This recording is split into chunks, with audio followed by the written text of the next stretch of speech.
bertemu lagi dengan saya Faradita Natasya. Di video kali ini saya akan mempresentasikan tentang surah Al-Baqarah ayat 222 hingga 223 yang mana materi kali ini itu ialah pada mata kuliah AIK 1, termasuk pada mata kuliah AIK 1. Jadi pada surah Al-Baqarah ayat 222 hingga 223 ini Allah Subhanahu wa taala menjelaskan tentang apa yang ditanyakan oleh kaum mukminin kepada Rasulullah Shallallahu alaihi wasallam perihal tentang bagaimana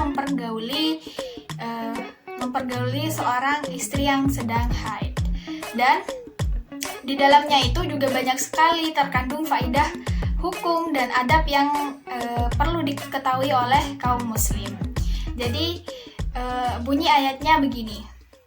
A'udzubillahi minasyaitonirrajim. Bismillahirrahmanirrahim. Wa yas'alunaka 'anil mahid qul huwa dan fa'tazilun nisaa fil mahid wa la taqrabuhunna hatta yathur fa idza tatahharna fa'tuhunna min haitsu amarakumullah innahu yuhibbut tawwabin wa yuhibbul mutatahhirin.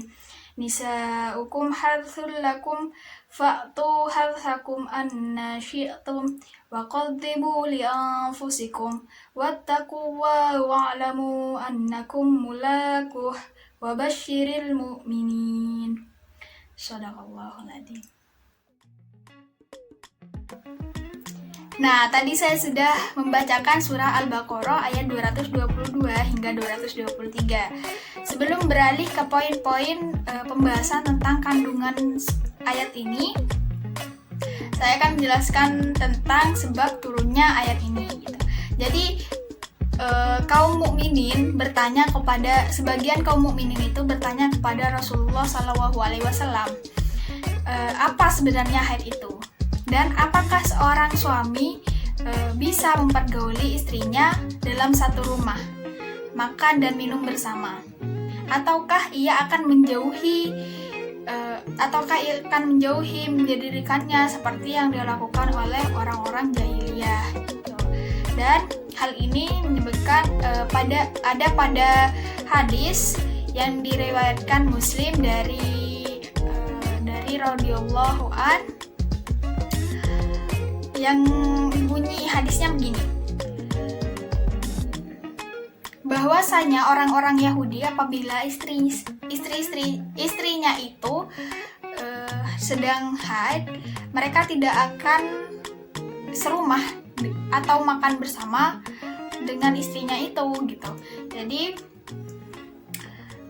sahabat Nabi itu bertanya kepada Nabi Shallallahu alaihi wasallam dan turunlah ayat ini gitu. Jadi Allah Subhanahu wa taala berfirman, fa'tazilun nisaa fil mahid, yang artinya hendaklah kamu menjauhi diri dari wanita yang di waktu haid gitu. Artinya tempatnya haid. Maksudnya berijma di kemaluannya khususnya, karena hal itu haram hukumnya menurut ijma gitu. Maksudnya saya berjima pada kemaluannya itu haram hukumnya menurut ijma gitu. Jadi pembatasan dengan kata menjauh di sini ialah menunjukkan bahwa bercumbu dengan istri yang sedang haid, menyentuhnya tanpa berjima itu bisa dikatakan boleh gitu. Akan tetapi firman-Nya tetap pada ayat 222, yakni wala taqrabuhunna hatta yathur, yang dimana dan janganlah kamu mendekati mereka sebelum mereka suci. Menunjukkan harus meninggalkan mencumbu bagian yang mendekati kemaluan gitu. Jadi batasnya itu antara pusar dan lutut gitu. Sebagaimana Nabi Shallallahu alaihi wasallam mengajarkan atau melakukannya bila beliau ingin mencumbu istrinya di waktu haid gitu. Jadi beliau itu menyarankan kepadanya untuk memakai kain lalu mencumbunya seperti itu.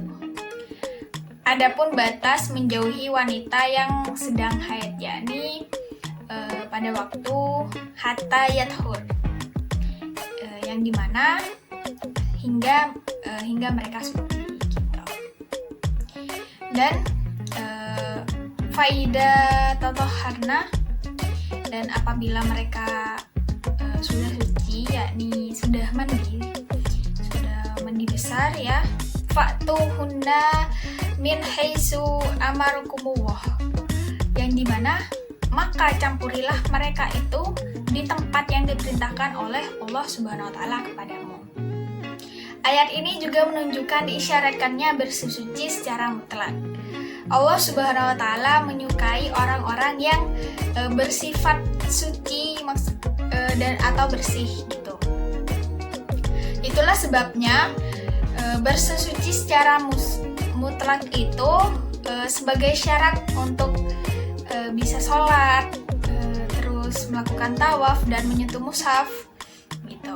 Jadi bersuci secara maknawi seperti mensucikan diri dari akhlak yang hina, terus sifat-sifat yang rendah dan perbuatan-perbuatan yang kotor. Lanjut pada ayat 223, yang dimana ayat ini merupakan dalil atas haramnya berjima pada bagian belakang atau dubur. Karena Allah Subhanahu wa taala tidak membolehkan mencampuri wanita kecuali pada bagian-bagian yang bersenggama, pada bagian-bagian yang dibolehkan gitu. Terdapat banyak hadis yang diriwayatkan Nabi Muhammad SAW tentang haramnya hal tersebut gitu, dan akan melaknat pelakunya. Dan adapun poin yang kedua pada ayat 223 ini yang dapat disimpulkan bahwa ayat ini itu menunjukkan kecintaan Allah kepada kaum mukminin gitu, dan kecintaannya terhadap apa yang mereka buat dan mereka merasa bahagia gitu, serta membangkitkan semangat dan kerinduan mereka terhadap apa yang dijanjikan oleh Allah Subhanahu wa taala dari pahala duniawi maupun ukhrawi gitu. Jadi kesimpulannya, semangat para sahabat Rasulullah SAW itu untuk mendapatkan ilmu, di mana mereka menanyakan permasalahan seperti ini, dan hendaknya seseorang tidak perlu malu untuk bertanya tentang ilmu.